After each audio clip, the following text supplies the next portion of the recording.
Top 5 motorcycles and scooters nitong 2024 tsaka 2025 sa Pilipinas. Daily Ride Edition. What's up guys? Kung naghahanap ka ng bagong motor o scooter para sa araw-araw na biyahe mo itong 2025, ito yung perfect guide. Pag-uusapan natin ngayon yung top 5 motorcycles at scooters na kadalasang ginagamit dito sa daan sa Pilipinas. Yung safe, practical at sok sa traffic. Focus natin yung mga bagong labas na itong 2024, 2025 para sigurado kang updated ka dun sa mga latest models. Okay? Number 1, Yamaha Aerox 155. Bagong version nito na in-unveil sa Yamaha Motor Show Cebu 2025. Meron tong 155cc VVA engine, single channel ABS sa front at smart features tulad ng Y-Connect app at USB charging. Perfect ito sa mga daily commuting, tapos mabilis, madaling i-handle sa traffic.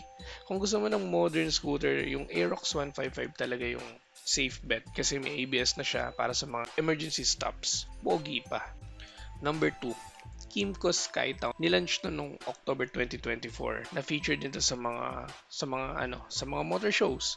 May dual channel ABS to guys. Kaya safe sa traffic at malakas ang makina nito para sa city roads. Komportable ito sa mga long rides, tsaka practical siya. Kasi yung storage niya medyo may kalak. Madalas ka sa mga daily traffic, okay to kasi meron na tong ABS, tapos meron din malaking lalagyanan ng mga gamit. So talagang gamit. Number 3, Kymco Like S150. Ito naman, stylish siya. Meron siyang disc brakes plus may ABS din naman siya para safe din sa mga sudden stop. In-launch naman to sa Skytown October 2020. Smooth ang acceleration nito guys at swak to sa city commuting. Kung bibili ka naman ng scooter, mamimili ka na lang talaga kung stylish ba, retro. Pero the best pa rin talaga i-check nyo lagi yung brakes. Kasi isa must na ngayon ang ABS para hindi kayo prone sa mga sudden stop na accident. Number 4, Honda Giorno. Honda Giorno Plus 2025. Ito naman retro yung design, lightweight, tsaka madaling i-handle. Media launch to nung January lang 5 at available na to sa mga shops simula February 1 onwards. Na-test ride to mga around February. Pero walang ABS to guys. Combi brake kaya kailangan maging maingat sudden stops. Swak naman to kasi sa style tsaka light commuting.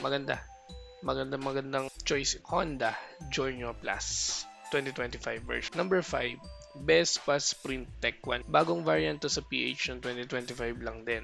May front ABS to, tas may keyless system. Tsaka malupit na to, meron tong TFT dashboard na pwede i-connect sa phone. Sakto sa mga city style conscious riders kasi pogi na itong Vespa, lalo na yung kulay gray. Kung gusto mo ng premium scooter na eco-friendly, tas may ABS, ito para sa akin, Vespa Sprint Tech 150. Worth it to guys.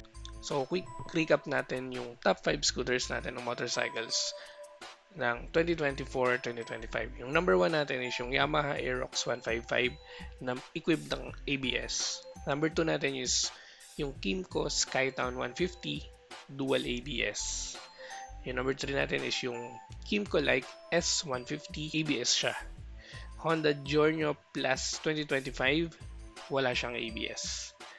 Number 5, Vespa Sprint Tech 150cc front ABS siya. Ngayon, ang tips ko for choosing your daily ride motorcycle is syempre number 1 talaga is safety, is yung ABS, highly recommended.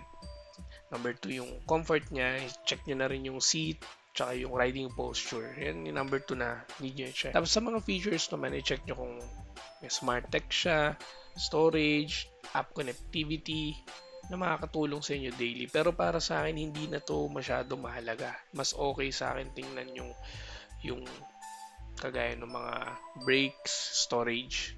Mas importante. Ito mga features, ito mga added na lang to eh. So, magaluho na lang to.